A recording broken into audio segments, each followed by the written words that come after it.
This podcast is sponsored by nobody. Hey dudes, welcome to Splat from the Past, the only 80s themed horror sci-fi show where things can get totally radical. Now today I will be welcoming back Peter Breitmayer. He of course was in some cult classics back in the day, Drop Dead Fred, which celebrates its 35th anniversary, and Jingle All the Way, which turns 30 this year.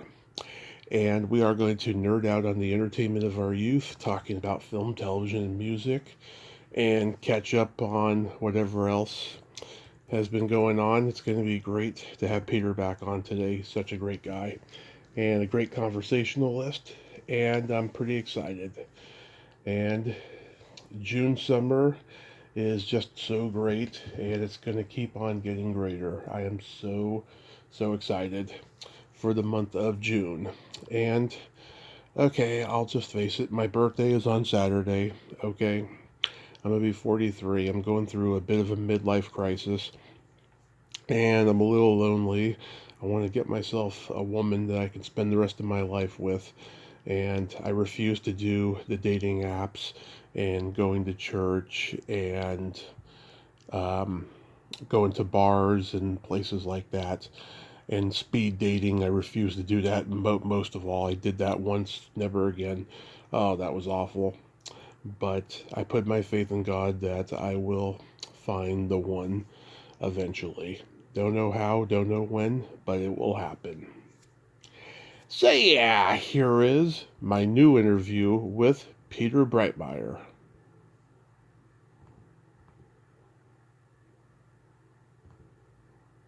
Hey Peter, welcome back. How are you today? Hey, good. How are you, man? I was am. calling. You know, it's funny. I was calling your old landline number. Oh no, It no. was getting call failed. I'm like, what's going on here? Yep, that's Anyway, an so old. then I just looked through my emails again and went, oh wait, that's a different number. So then I just fixed it. Yeah, that's an old one. Yeah. How's it going, man? I am blessed, so blessed. Thank you so much for coming Oh, back wow. on. Yeah. Yeah, how was your birthday? Oh, it was great, man. We we went out to eat at a great place called Herman's nearby the night before, and then the day of, we went to go see this great show at the Taper. Mm-hmm. It was just fantastic, called Primary Trust. Really good. Had a day napping, Yeah. that kind of stuff. You make big plans for your birthday, and you end up napping for an hour and a half, so it's like, it was really fun. It was nice. Thanks for asking. Oh yeah, mine's Saturday, and I don't have any plans so far, but it's another year of aging. Yeah, exactly. Yeah. We met some people with some friends for happy hours, the Minnesota friends we have out here, and that was nice. It's funny, like we're such a crew out here of people who have known each other for so many decades. Yeah. It's just amazing. Yeah. That's so awesome. So, Yeah. going back in time, do you remember the first movie that impacted you as a child? Oh wow. I think. Oh, you know what? It was Bambi. Oh, It was easily Bambi, and here's why. Because mm-hmm. I lived in Monrovia, California, when I was a kid, Mm-hmm. and there was the Crest Theater down on Foothill Boulevard, and it had been there forever and ever, and they had Bambi running there for, I'm telling you, it was months. Mm-hmm. It just stayed there forever. And I remember we went to go see it like 3 or 4 times because it was cheap. And that was a big deal because, when the mom gets killed, everybody's weeping their eyes out. Yeah. That was kind of that movie was big for me. And also, I think, Sound of Music. Oh, and yeah. of course, when Star Wars came out, it was like a whole new world of things, which is why I'm so excited that I finally made it into the Star Wars universe, even if it's just one scene. Yeah. So, Yeah, I hear those ones frequently, both Bambi and The Sound of Music, and how they impacted people. Yeah. Yeah. What about you? What was your first big impacting film? Back to the Future. Oh, yeah, of course. Yeah. That's a great one. Yeah. Yeah. My parents used to let me look at their yearbooks, and I always had that fantasy of going back in time and finding out why my parents are so fucked up and why I'm so fucked up, Uh-huh. Yeah. Good. What movie genre did you gravitate toward the most? Oh, I really like I like dramedies a lot. You know, but I like all forms. I'm not a super much of a horror guy, but I do love The Shining is my favorite horror film still to this day. And I haven't been watching a lot of the more contemporary ones that have been coming out lately. I'm sure they're very innovative and interesting, you know. But Kubrick does something in that film that's just so extraordinary. But I mean, I love a good action flick as much as the next guy, but I really love going to like the Lemley Theater and other small theaters and seeing independent films. Not to be overly artsy, but to be artsy. I like to see independent small films, you know. And I remember when I went to go see when Sundance was really rolling and strong, and it was a different media market. I went to go see Sling Blade, and it just completely blew my mind, you know. And I looked at it and I thought, that is the kind of movie I want to make and be in. You know. And then I finally, when I worked on Fargo, I met Billy Bob Thornton because he was on first season of Fargo, and he came to the green room area, and I said, I'm not trying to blow smoke up your ass, but I got to tell you, Sling Blade was a huge influence on me and really impactful. And to my delight, the guy was like super open and started telling me stories about making Sling Blade and how they didn't have any money, and they were shooting it in Arkansas, and the producers had to come up with the next $20,000 every single night on the phone because they had run out of money, but they didn't even tell Billy Bob that they were struggling to collect money for finish the thing. And he just, it was just such a revelation to me. And then the kid in it eventually was on Friday Night Lights. But at the time, he was just some kid in Arkansas. You know? And Billy Bob said, between takes, like they'd do a take, they'd be setting up for something else, and the kid would turn to him and say, "Can I go down and fish at the creek again now?" So he would like go and fish, and then they have somebody go get him and bring him back. He was just a normal kid, but he was so good at it. But, I like smaller films like that too, to be blended into your experiences with the big, huge blockbusters, because I love the blockbusters as well. Oh yeah, and John Ritter is so good in that movie too. Oh God, isn't he? Yeah, just something else, man. And they're like really close friends too. Yeah. And, God rest his soul. He was quite a great comic actor. One of the movies that movies that my wife and I connected to early on in our relationship that had a lot to do with us falling in love was Willy Wonka and the Chocolate Factory. Oh yeah. With Gene Wilder, because Gene Wilder's performance in that, to this day, I'll fight anybody to the death who doesn't agree that performance is so extraordinarily original. And that he doesn't that script on the page isn't remotely as interesting as what he turns it into. You know what I mean?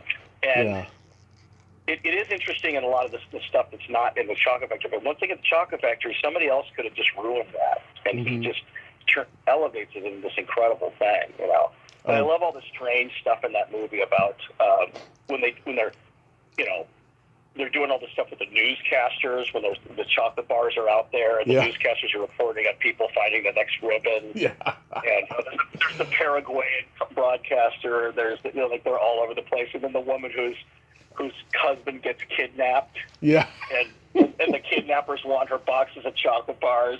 She goes, "Well, let me think about it."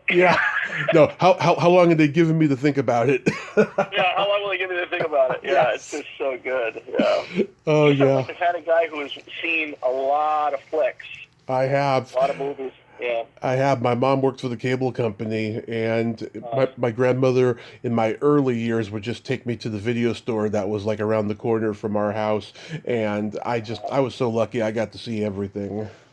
That's great, man. That's good. That's quite a childhood. Yeah, it was pretty interesting. And The Shining, that was my first horror movie I ever saw. Really? Wow. wow. We first got HBO when I was a year old.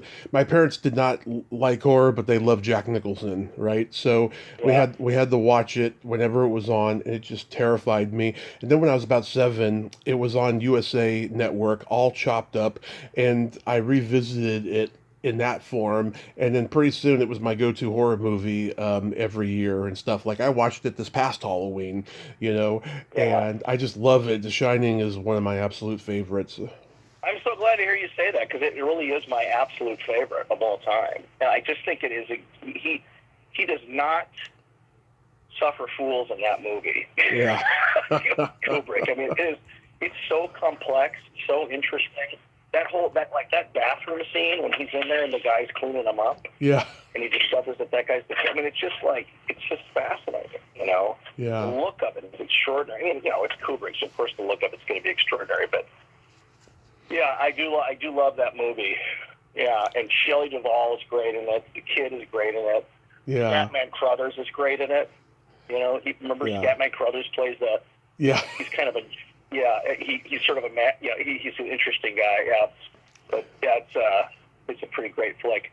It makes me think of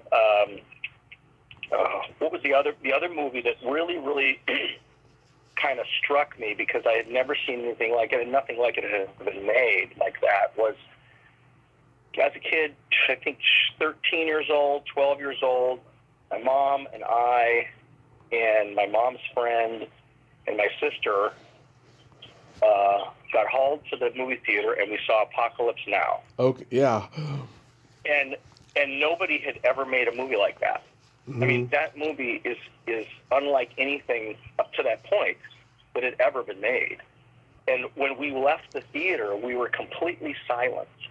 And we got in the car and nobody spoke. It was like 15 minutes of just being in shock. Yeah. You know, it's just, and that's another, you know, very impactful film in my life about, you know, an understanding about what war really is like. You know? And as opposed to just, you know, 1940s war movies, which I love too, like Bridge Over the River Kwai, and you know, those kinds of films are fantastic. Oh yeah, Bridge on the River Love Kwai is great. I watch every year, and I watch it around Christmas time every year, because I think it's one of the best movies about family that's ever been made, and it's called The Lion in Winter. Oh, I love that movie. Right? Peter O'Toole and Katharine Hepburn. Mm-hmm. It's like, I always tell people, I say it's one of the best movies about family, as sick as a family it is. Yeah. It has ever been made. Yeah. You know? I've been trying to get what's her name from the movie on here, Jane Mirro. Oh, was she? Who was she? Was she the in that movie? Was she like the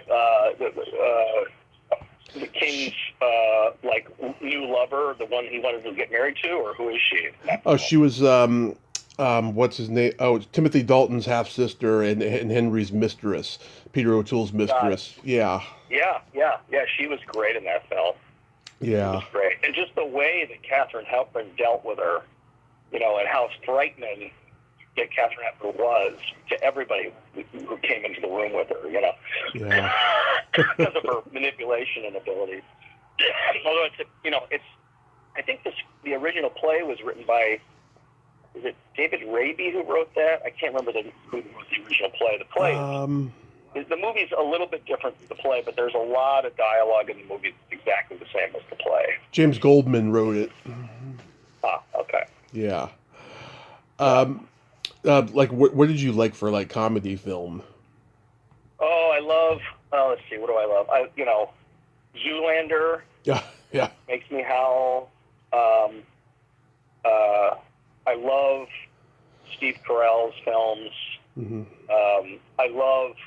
Of old movies, The Out of Towners. Mm-hmm. That's a hilarious movie with Jack Lemmon, who's trying to get this job in New York, and he flies in with his and it's just everything goes wrong. That's just a hilarious movie. And I love in spite of anything that other people think, I I really think Woody Allen's movies are hilarious too. Me too. A lot of them. Yep. Not all of them. Yeah. And there's doing comedies are kind of tough because there's so many that come out that aren't that great, and I'm not real hard on people who are making them that don't like when it doesn't work, because it's just so hard to get it to work well. I mean, I think Bridesmaids is hilarious. Yep, me too. I think the Anchorman movies are great. Anchorman's great. That's a really funny movie. Yeah. And there's a lot of really, really good stuff out there. Like that Anchorman scene where the different news groups are in a gang brawl on the street. Oh yeah. There's the PBS guys, and there's the God, it's just so funny. It's just a riot. I love it when they're singing Starland vocal band song "Afternoon Delight." Yeah, that cracks me up. Yeah. Yeah, that's a great. See, what else? What other good comedies are there out there from the last 30 years or so? There's a lot I'm probably just forgetting. The 40-year-old virgin. Yeah, 40-year-old virgin, fantastic, hilarious. Yep. Again, Steve Carell, just so fun. And also Jane Lynch is in that, and Jane Lynch just makes me laugh every damn time. Yeah. Oh, and of course one of the all-time best is Waiting for Guffman. Yep, that's another one. I love those mockumentaries that Christopher Guest makes. Yeah, brilliant. Best in Show, that's a favorite of mine. And Mighty Wind. Amazing. Yeah. Mighty Wind. It's kind of a specific taste for a lot of people. It's not something that everybody likes or understands because it's basically mocking reality, but it's not reality. It's a send up. It's satire. In the 80s, in the 80s, David Byrne from Talking Heads made a movie called True Stories, and if you look at that movie and look at Christopher Guest movies, they're very adjacent in the way that they're made of mockumentary style. Well, that's interesting. I don't think I've seen that. Well, what's his name? The character actor Stephen Tobolowsky co-wrote True Stories. I had him on here. We talked a long time, and he seemed a little tight-lipped talking about True Stories. I think it was a painful reminder to him because David Byrne is known for being kind of tough to work with, but I like the movie. I think it's an underrated gem. That's great. Yeah, I should check that out. How about John Waters movies? I think I understand what it is about John Waters that makes him kind of fit into the lexicon. Yeah. So the iconography of American filmmaking. Mm-hmm. But I've never been super into his films, and I don't dislike them. It's just never been something that I've gravitated to. Yeah. I have seen him in public a few times, and he's such an incredibly interesting character that he's a fascinating guy. But I've just never. I think I've seen one or two of his movies, and I don't really remember very much about them. I think one of them was Hairspray. Hairspray, that's his popular one, and of course it got remade with John Travolta. Yeah. Yeah, there's Hairspray, Polyester, Pink Flamingos, where Divine eats the dog shit on camera. There's that one. There's what's it called? Desperate Living and Female Trouble. Yeah, so he's done some good ones. Cry Baby, that's another good one with Johnny Depp. Maybe I should give him another try. He is pretty. He's very iconic, obviously. Mm-hmm. Yeah. I love him in interviews. He's really fun in interviews. I like that. But yeah. Yeah. Oh, it's funny. The movie you were in, Drop Dead Fred, turns 35 this year, and the visual style of that movie reminds me of a Waters movie. Does it? That's interesting. Huh? Yeah, with all the. I had a lot of fun doing that movie. I worked a few days on that. Yeah. It was Woody Harmon, and it was really fun. And to this day, it's so weird. There's movies and shows that you do over over time in your more recent history that you're really proud of, and people like them a lot of times, and everything like that. But it's funny how what people recognize you for, or remember you for. Mm-hmm. Like I get so many people referencing Jingle All the Way. Yeah. And I'm only in one scene, and I have like 2 lines.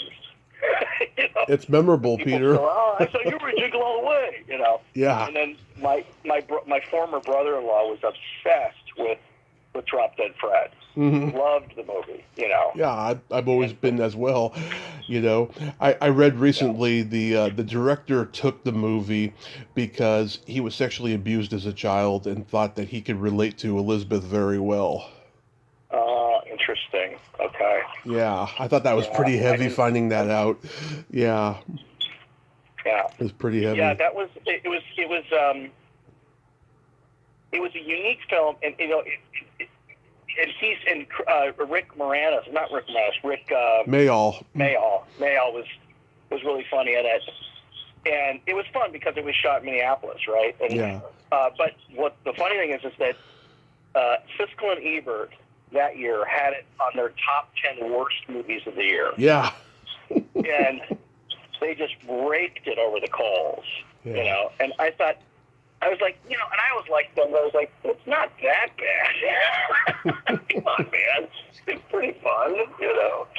Yeah, and I know it's a little bit of a cult classic now. I think. It is definitely a cult classic. Yeah. Well, it's funny. I remember being in elementary school at the time, and kids would reference the movie and stuff all the time. Yeah. How old are you, Tommy? I'm gonna be 43 on Saturday. Okay. Yeah. I'm 61. Just turned 61. So there's a little bit of a generational gap there, which I think is interesting because then your formative films become films that I either did or didn't see, 15 years later in my life, Are you considered Generation X? Am I? I think I'm right on the cusp of that, and what's the next one?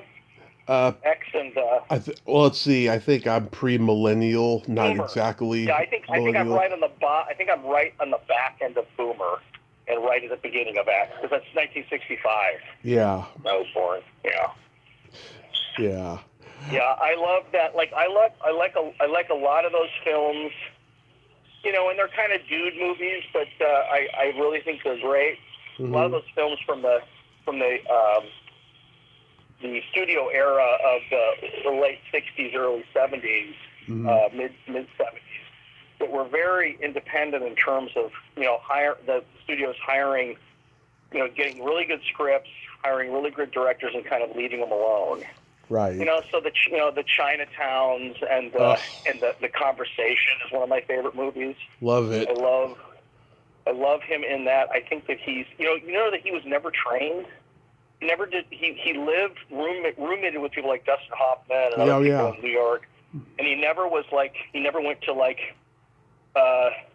Stella Adler. He never went to the actor's studio and stuff like that. From what I understand, he just was good. Right. He was just a natural, Right. And the thing I think is fascinating about the Conversation is that usually when actors get a role like that, or a role in a film or a show, there is this sense, of course, of wanting to have attention drawn to you as as you want to be pivotal in the story, and you want to have your share of focus in terms of the story in any given scene. But what he does in that is he tries to fade away. And the more he tries to disappear in the scenes, the more you can't keep your eyes off him. Right. Yeah. Yeah. It's kind of this very effective way of working, and it fits the character so perfectly, of course. Because the character, he's like, he's an audio spy, and he doesn't want a bunch of attention called to him. Right. He's private, he's secret, Yeah. And yet he becomes more fascinating due to that. And so, the more he tries to kind of disappear in front of the camera, the more you're like, again, your eyes are constantly drawn to him. watching him work. You know, I just love him. I love that. It was I love that. for him, right? I love that performance he does in that movie. It's fantastic. Yeah. And you mentioned that, and you mentioned Chinatown. Those are both Paramount movies from the Robert Evans era. I think Robert Evans, he greenlit so many great subversive counterculture movies that became some of the best movies ever made. And and then, like, when Michael Eisner took over a few years later, he kind of saved the studio. They weren't doing very well, and then pretty soon Saturday Night Fever is coming out, and American Gigolo and Airplane and Raiders of the Lost Ark, and Paramount is what it is today. We got Paramount Plus now. They got their own channel. Yeah. Yeah, those transitions, those industry transitions where the power structure shifts or how the business is operated shifts, the influence, the public influences. Back in those days, when you have all of the resources and all of the work coming from 6 or 7 sources, basically, and at least on the larger scale like that, you had way more ability to keep the public's focus and dollars and attendance on what you were making. And you could make that kind of film and you still wouldn't lose money, Right. And now it's so disparate. There's so much material out there. And I'm not saying, I'm just saying for better or worse. I'm just saying it's just the way it is. Right. There's just a ton of material out there, and there's a ton of work going on out there. And I had a weird experience in 2022. I went to the theater to see a movie called, I gotta get this right. It's called You'll Never Be Alone, I think. Oh, okay. It's a movie out of Macedonia, I think, and I call it a contemporary Grimm's fairy tale, right, with feminist themes, basically, is what it is. And it's this fascinating small village story of a woman who is trying to protect her child from a witch stealing the child. It all takes place in contemporary times, but in a very, very rural setting in Macedonia, I think. And this woman's very, very, she's been isolated much of her life to protect her from this kidnapping. And so she's very naive. And so when she moves out into the world, she doesn't know anything about how people behave or how they act, But it's just a fascinating movie. And I went to the Regents, I think, out in Pasadena to see it. And when I walked out, I thought, this is the thing. This reminds you that people are making fascinating, brilliant stuff all over the planet. Not just in Hollywood, not just in America. They're making fascinating films all over the place, but you just don't always see them. But, they just don't get your eyeballs.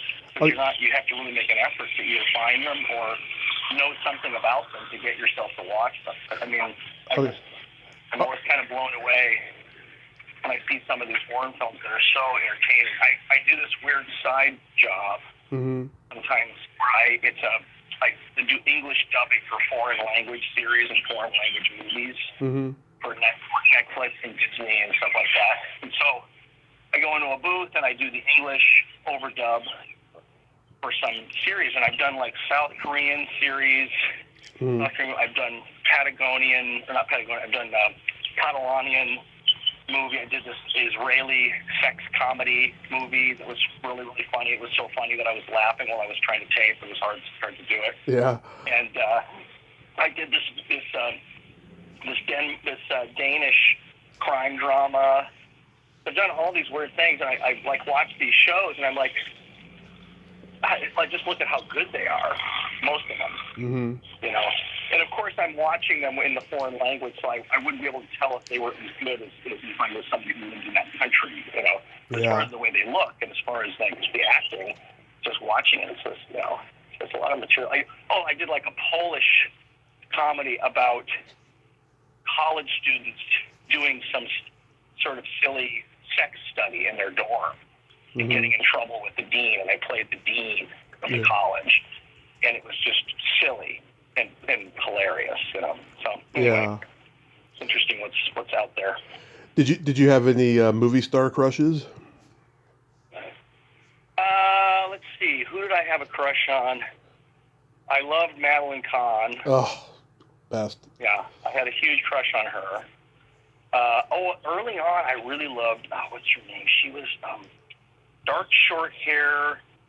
She was on a series in the 90s, 80s, late 80s and 90s, I think. It was one of those 90210 type series.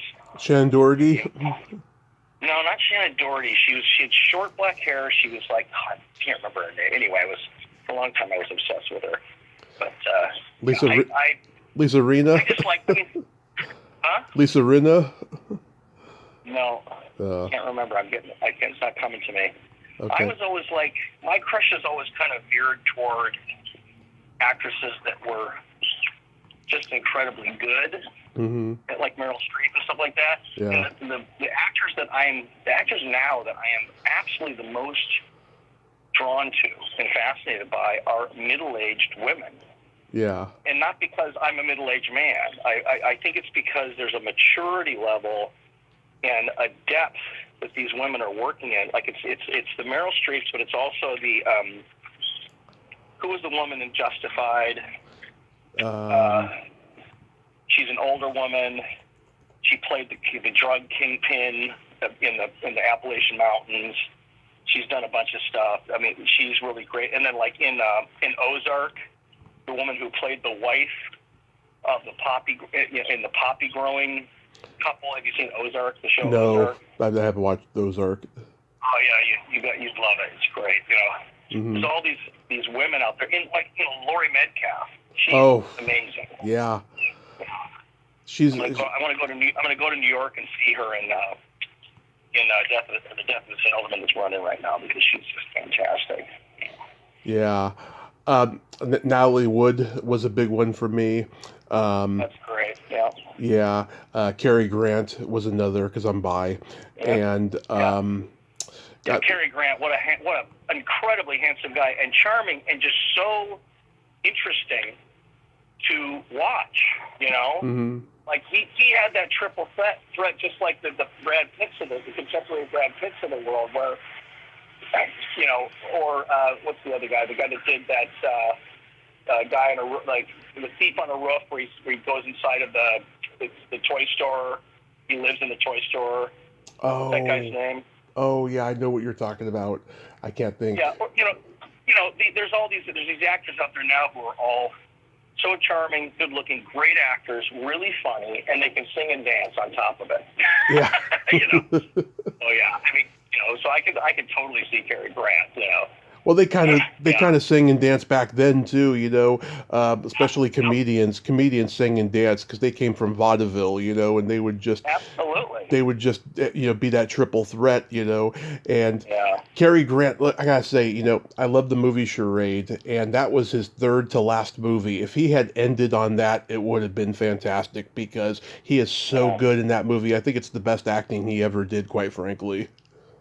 That's great. That's really great. Yeah, he's a good choice. Who else have I been?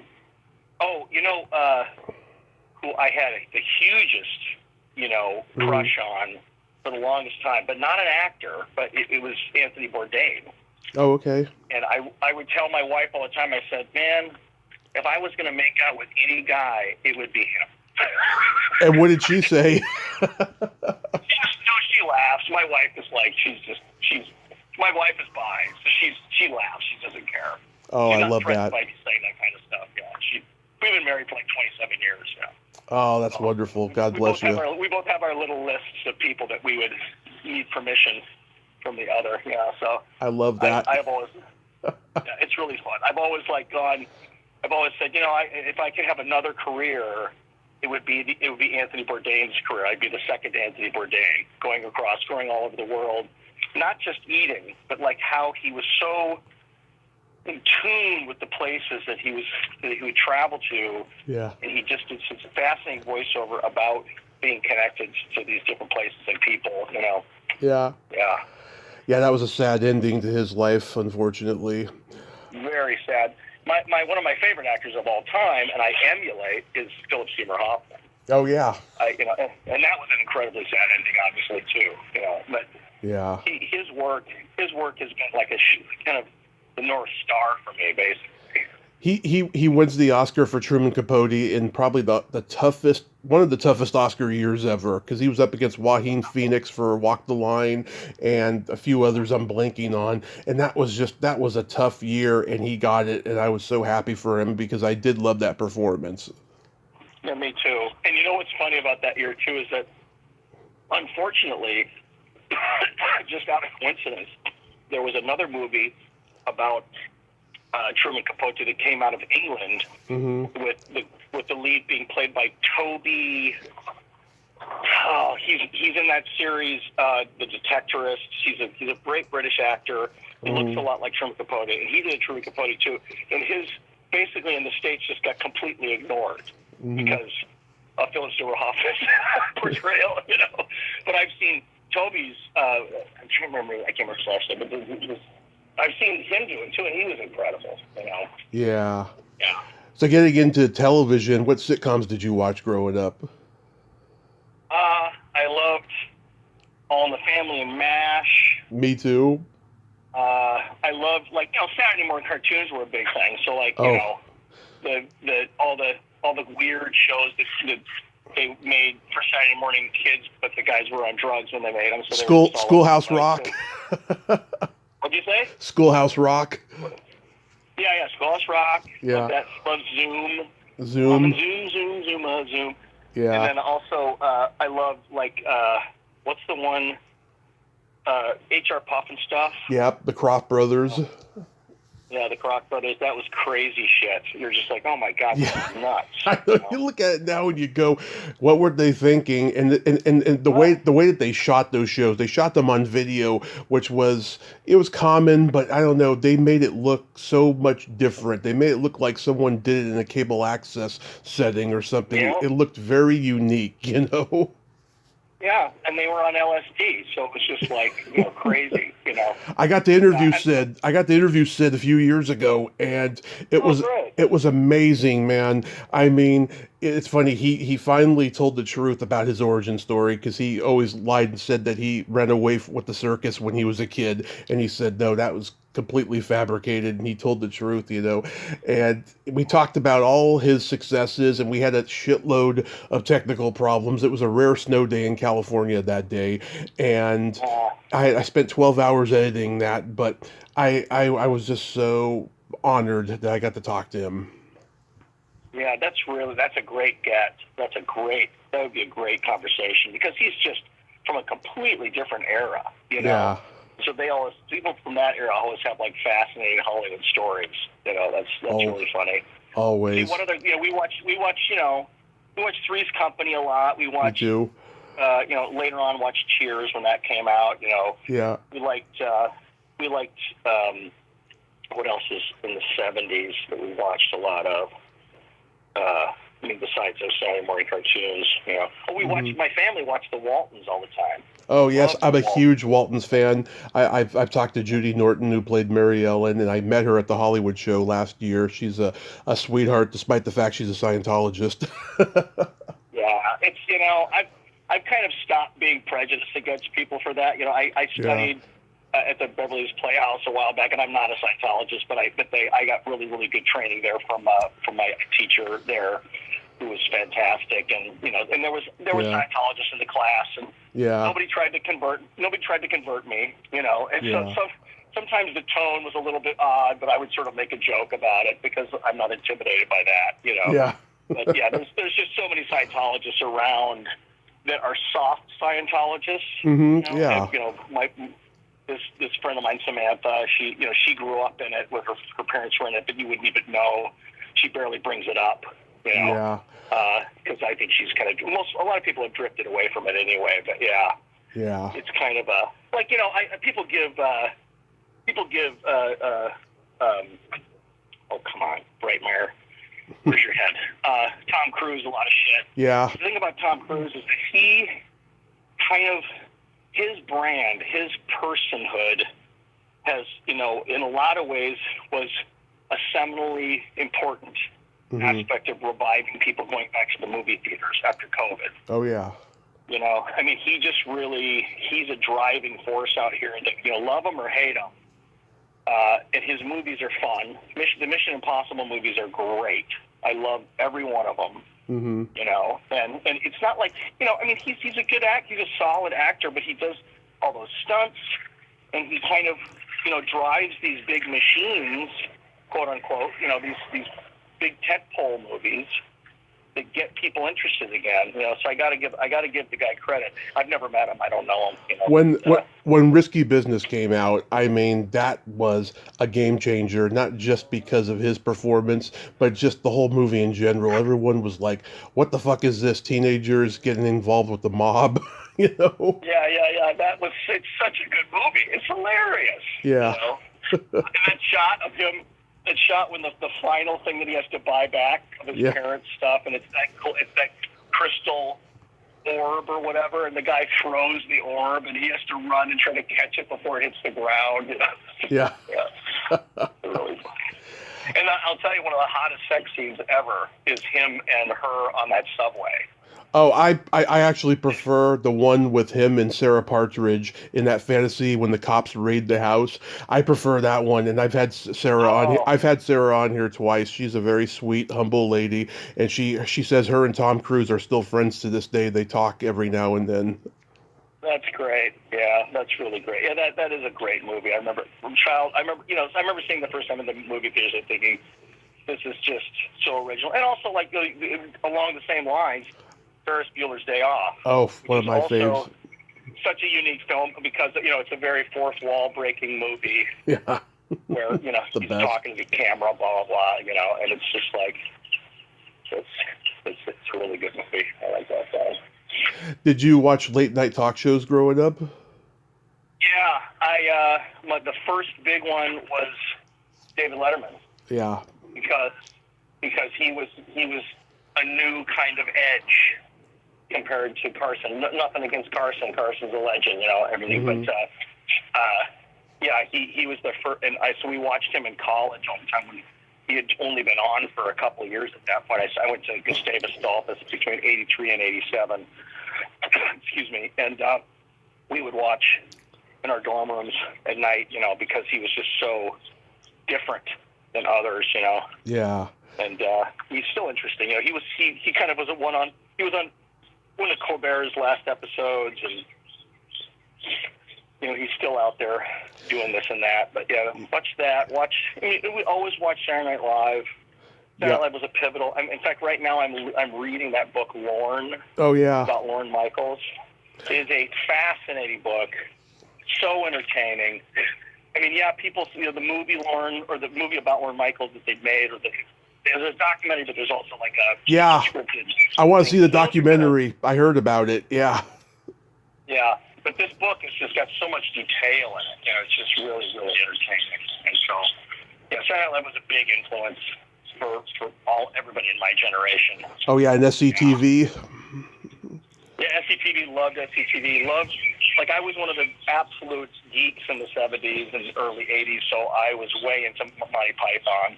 Yeah. And even the Monty Python albums. Oh, I had those. Love them. Yeah. I had 16 Bill Cosby albums. Yep. When I was a kid. Yeah, I was very disappointed when that whole thing came down. Oh, we all were. Disappointed in him, and disappointed in the fact it was such a paradoxical experience of having grown up with him and just loving him and his comedy, and then having this happen. It just tells you about the complexity of the human condition. And my favorite cartoon when I was a kid was Fat Albert. Yeah, Fat Albert. Well, that was another show we watched all the time. I still remember specific episodes, and it just cracks me up whenever I turn it on. It's got that Filmation look. I love the Filmation cartoons. Remember there was a Filmation Ghostbusters cartoon with Forrest Tucker and Larry Storch doing like a rotoscope animation thing? Describe it again. It was okay. It was called Ghostbusters, but long before the Dan Aykroyd one. It was a Filmation cartoon. Larry Storch and Forrest Tucker, they did the live action rotoscope for the animation part of it, and it had like a Scooby Doo haunted house feel of Ghostbusters, right? And when Dan Aykroyd did his Ghostbusters, right, they ran into a legal issue over the title, and they said, okay, as long as Ghost and Busters are not apart like that one is, then you can call it Ghostbusters. So then it's just one word, Ghostbusters. Yeah, that's interesting. Yeah, I don't remember seeing that. I think there may be episodes on YouTube in case you're ever curious. Yeah, I used to watch the Pebbles and Bam Bam Hour. Oh God! I mean, we watch the Flintstones all the time. Yeah. Major thing. But I never knew. Like, when you were young, you didn't realize that the Flintstones were based on the Honeymooners. Oh yeah. Because the Honeymooners was such a previous era, basically. And my dad was like, that's based on the Honeymooners with Jackie Gleason. I'm like, what are you talking about? And I watched one, and I'm like, oh, it's exactly almost the same. But. Yeah, I've gone back and watched the Addams Family cartoon that Hanna-Barbera did with Jodie Foster doing the voice of Pugsley, and Lenny Weinrib did the voice of Gomez. His voice gets really annoying after a while. I don't know how he came up with that voice for Gomez, but he's always constantly making bad puns, which are funny, but it just after a while, he won't shut up, Yeah, and then the writers get you stuck in that world. It just becomes a job at that point, Yeah. It's like, yes, this is the voice I do, and they're writing me puns all the time, and I'm saying the puns. Yeah. Yeah. Yeah. Have you watched Wednesday? You know what?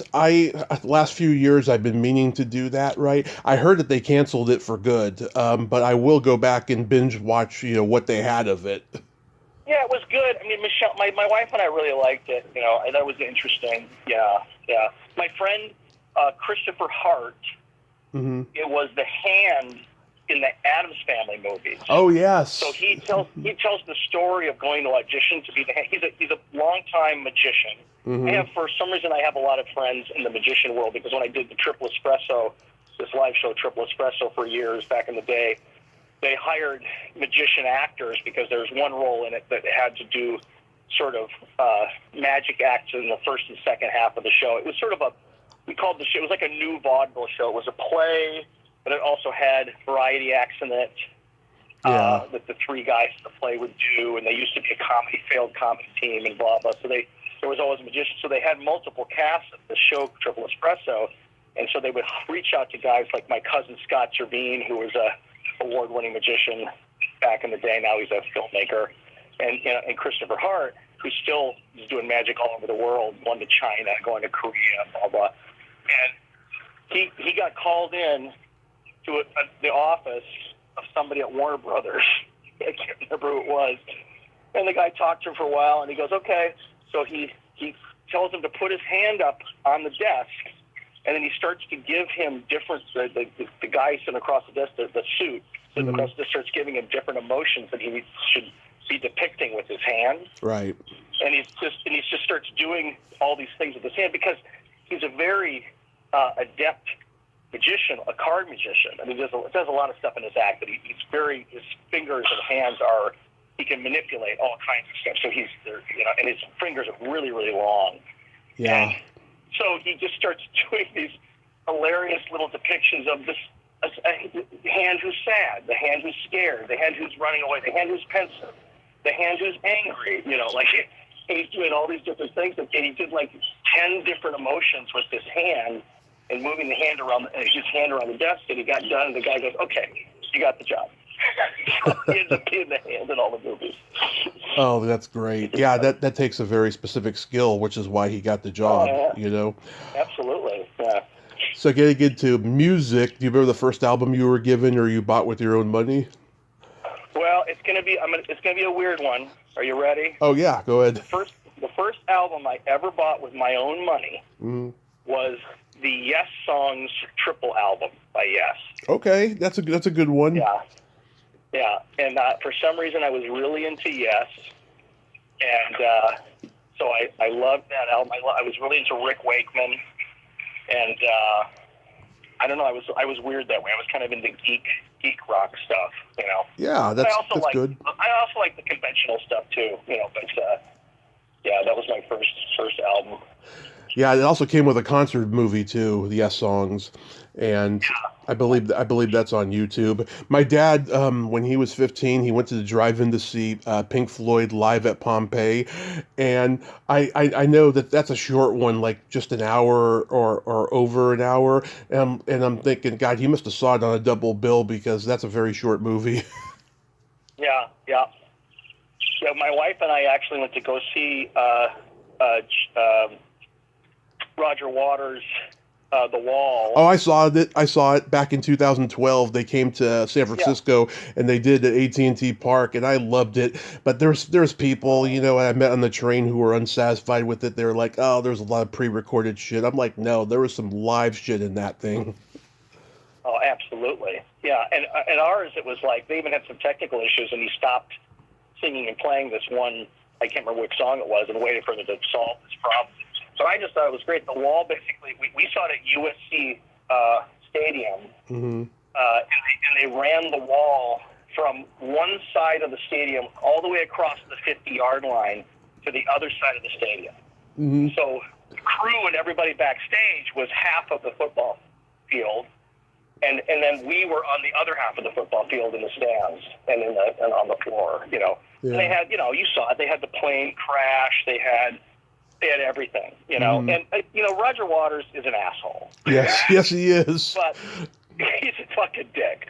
But that show was incredible, and my wife and I laughed because we got there and we were like, because we're not big pot smokers or anything like that, but when we got to the venue, we were like, what were we thinking? Why aren't we high? Yeah. We said to get high. But you didn't even have to really worry about it because you could just breathe deeply in that crowd and you'd get high. There's so many people smoking. But it was a great concert. And of course, it took me back to my youth. I mean, I think that was the second album I bought, was the Wall album. Yeah, my dad was a rock musician in his earlier years, and he had everything on vinyl. He had the Beatles, Beach Boys, Carole King's Tapestry, Johnny Cash live at Folsom Prison. I mean, eclectic taste. Yeah, and obviously great musicians. I mean, you know, back when, like, I still listen to all of those artists. You know, we listen to Johnny Cash all the time. And now, because you're a Minnesota guy, are you a Prince fan? Oh my God, yes, huge Prince fan. My wife's a bigger Prince fan than I am. She's seen him more often than I have. Yeah. We're friends with Missy Peterman, the woman who's like was on Reba, and I would say when I worked at W Riggs, I became friends with Missy eventually, and so she's out here and she's kind of a big deal out here. She's on that new show Happy Place, and she was on Reba, and she's been on a bunch of other shows. She does a lot of game shows too. She's really good at hosting. Mm-hmm. She does the Hollywood Bowl Sound of Music sing-along. She hosts it and does just like the costume contest and stuff. She's just fucking brilliant. But she is an obsessed Prince fan. Like, she went to when he came and played down in, I think it was Anaheim or Irvine or something like that. He did like 5 or 6 shows, and she went to every one of them. Nice. Just one after the other. Bought tickets to every single one. You know. Nice. And so we love Prince. He's done a lot for Minnesota as far as like calling attention to how cool of a place it is.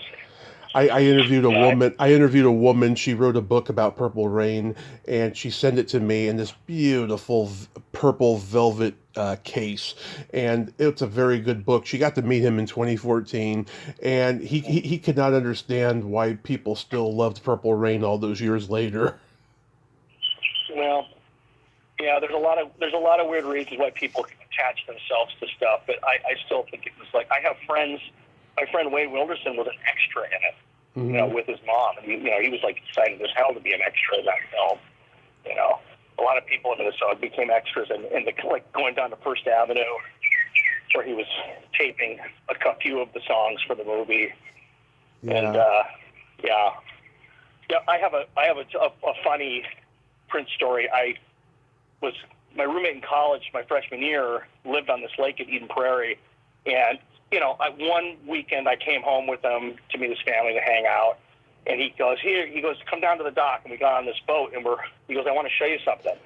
And we ride this boat, and this is early Prince years, right?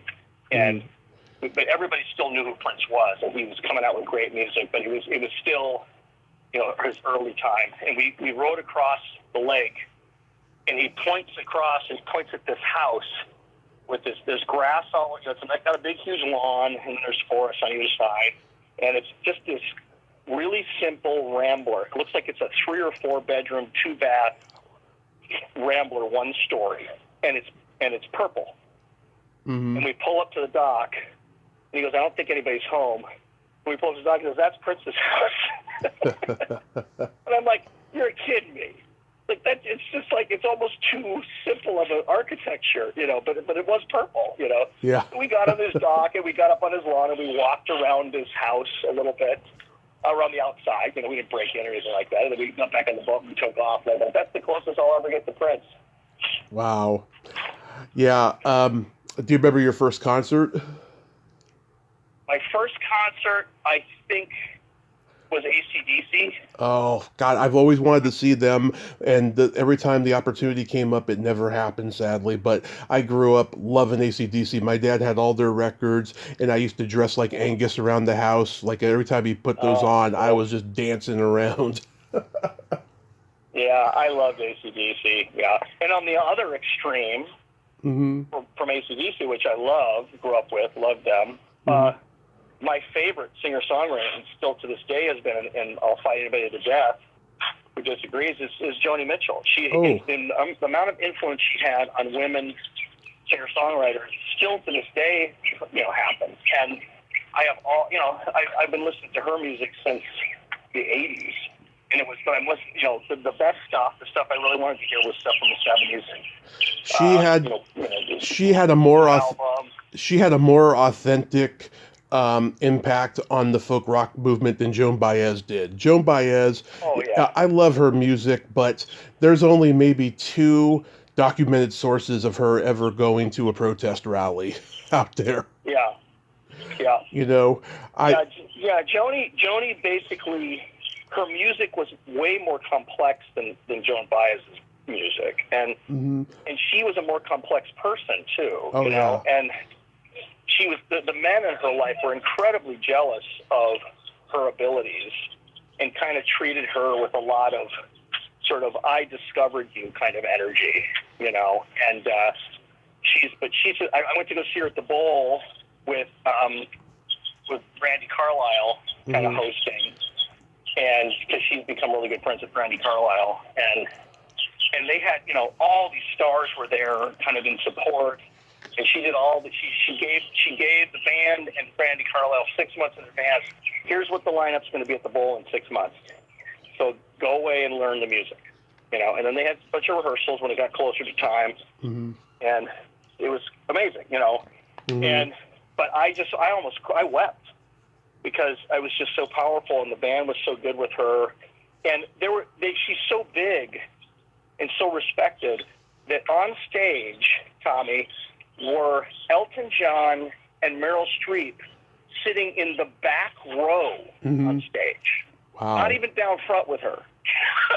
And there were certain songs where people kind of sang along, it was a circle game, which she always has been doing, but it's like, there were so many people that respected her, but at these concerts were basically taking a back seat. And it was beautiful because she's not long for this world. She used to be a lot sicker. She was a lot sicker 10 years ago, and now she's come back to quite a bit better health. I think mostly because people are actually paying attention to her again because she's got an ego the size of Mount Rushmore, but I love her. So. My first really big concert was Alice Cooper, and I recommend if you haven't seen him live. Oh God, he is a showman. He's keeping vaudeville alive, is what he's doing. Yeah, I love a band or a singer who brings a high level of theatricality to their live shows. You know, that's Prince, that's Alice Cooper, that's, you know, also it's Annie Lennox. Annie Lennox is an incredible performer, not just a singer. You know, she's just captivating. And I went to go see her and Sting at the Hollywood Bowl, and she opened for Sting, and then she sang a couple numbers with Sting. Mm-hmm. Once Sting got out there, I mean, I love Sting and I love the Police. When I was growing up, the Police are great. Like Sting's music, but Sting was like boring compared to Annie Lennox. Yeah. Yeah. That's true. Do you remember your first makeout song? Oh, my first makeout song. My first makeout song, 8th grade, I went to go see Grease. Mm-hmm. My girlfriend and her friends. And her friends sat behind us while we made out during, you know, I can't remember which song it was in Grease that we made out to, but they were basically watching me to see how I kissed. This is like, you're 13. Yeah. You know what I mean? So that was my very first makeout song. What about you? Janet Jackson's Love Will Never Do Without You, and that led to my first heavy petting experience, which was fantastic. It was with a girl, and I was 12. I didn't know the name of any of the vaginal components yet, but because I had seen a porn when I was 10, I knew what I was doing, and I made her squirt. That's funny. Yeah. Yeah, I love Joe Jackson's I love Joe Jackson. We listen to him in college all the time. He's great. Yeah. He's very underrated, I feel. Yeah. I used to do his song, Is She Really Going Out With Him? I used to do it in karaoke. Yeah, that's a good song. I like that song. Yeah. I grew up, my mom, when I was young, my mom would play Johnny Mathis and a lot of Willie Nelson. We love Willie Nelson, you know. Mm-hmm. And just like such, you know. Oh, and she played what's she called? Oh God, it's a singer from the '70s. I can't remember her name. Anyway, a lot of great old singers from that era, you know. A lot of them, yeah. Yeah. So June is National Bellybutton Month, and it's a holiday I celebrate. Are you an innie, outie, or in betweenie? I think I'm a pretty much a solid innie, but a small innie. Like I don't have a very big belly button, and I don't have that kind of puffy push out even with the innie. What are you? I am. Let's be serious here. I'm a deep innie, and I call it the bottomless pit, and it's like I have like a Homer Simpson belly. Yeah. And I suppose if it's a bottomless pit, you gather enough lint in that thing to make a sweater once a year. Oh my God, I get asked that all the time. No, not really. I don't get a ton of lint, you know, just every once in a while. Yeah. You know, I remember when I was in my 20s, I met this girl on a dating website, and she told me when we went on our date, it was just a coffee date. She said, if you have a doorknob Audi, it's a deal breaker, right? So I lifted up my shirt. I lifted up my shirt and showed her what I had, and she got this big old sigh of relief. And then I got an email from her later that day saying that she didn't see a spark in me and that she wanted to be just friends. And I tried to take her up on that, but of course she didn't get back to me. So yeah. I loved her beautiful blue eyes that she had, you know, but sometimes I think, God, what could have been, you know? Yeah. You know. When's the first time you went out with a guy? God, that must have happened sometime in my mid-20s when when I was working as a bouncer. Oh my God, I could write a book about my days of being a bouncer because I got laid a lot from both genders. Yeah, so it must have been when I was like 25 at least. I had a bad breakup when I was 25, and then I went wild, man. I mean, just wild. Yeah. Yep, I think we all often do when those things happen. I remember that well. Going completely crazy after, especially a really painful breakup like what you're describing. Yeah. So, do you have anything upcoming you'd like to mention? Yeah. I mean, I'm in the Star Wars movie. That's fun. First scene. I'm going to be shooting a horror film actually in Colombia, in Bogota. I have a friend who's a producer, and he speaks Spanish, and he shoots films down there because it's less expensive. And it's going to go down there. It's a really good script, kind of an immigration-based script, Southern Texas kind of thing. It's an interesting horror film. And I was just in Prague shooting some Roku commercials, and I don't know. I had a KFC out there for a while, and it's been a little slow the last few months, but there's enough stuff going on that my career continues to trudge on. I shot my first Western last year. Nice. I don't know when that's going to come out. Nice. That's so cool. Yeah. I love that was really fun. I'd never done a Western before, so that was a good time. Oh, that's fabulous. I love that episode you did of Don Brody's Hilf. Yeah. I love that episode you did. Yeah, I was in LA for a couple of days last June. That was when I went to the Hollywood show, and I went to go see Dawn do a live recording of Hilf at Flappers Comedy Club, and she asked me after the show if I would do a virtual one with her in the future. I said sure.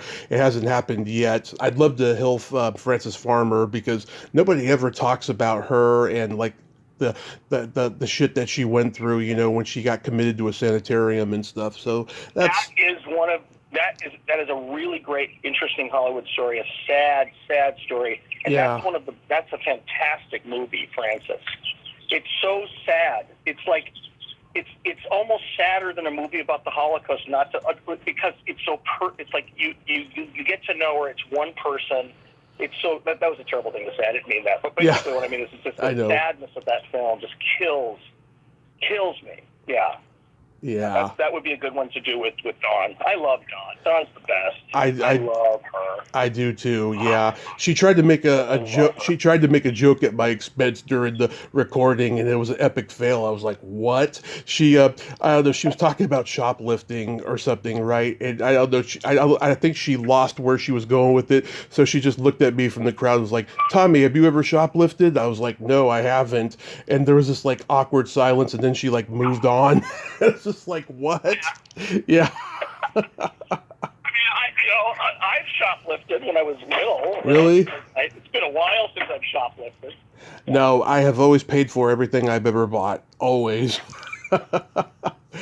Peter, thank you so much for coming back on and nerding out with me today. This was great. Yeah, really great talking to you, Tommy.